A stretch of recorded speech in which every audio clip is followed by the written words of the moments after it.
You work exclusively in the areas of culture, transformation, and change. So what will a culture that is built to flourish, what's that look like? I mean, what's the future look like, and what does that culture look like? Great question. So let's start with some basics. You have to be good at what you do today. That doesn't change. So commitment and capacity and capability to do what you do today, that's the given. But that's just the baseline. When you think about beyond that, well, we need people who are curious. We need creativity. We need coachability and the ability to adapt to change. We also have to have, more than ever before, I believe, cultures that are courageous. And here's what I mean by that.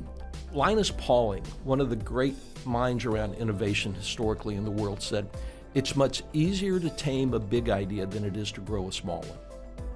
Oh, I love that. And so really the courageous part is the willingness to step out and be bold, to go ahead and take some risks out there. And that's hard, because while you're taking risks, you also have to execute.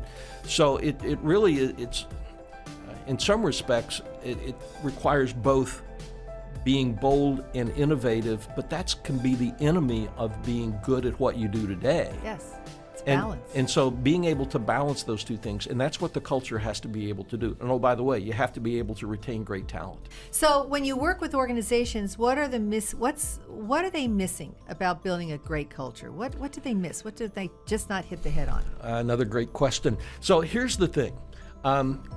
Culture, and I've been writing about culture and working in culture for a long time, and culture has been sort of hijacked.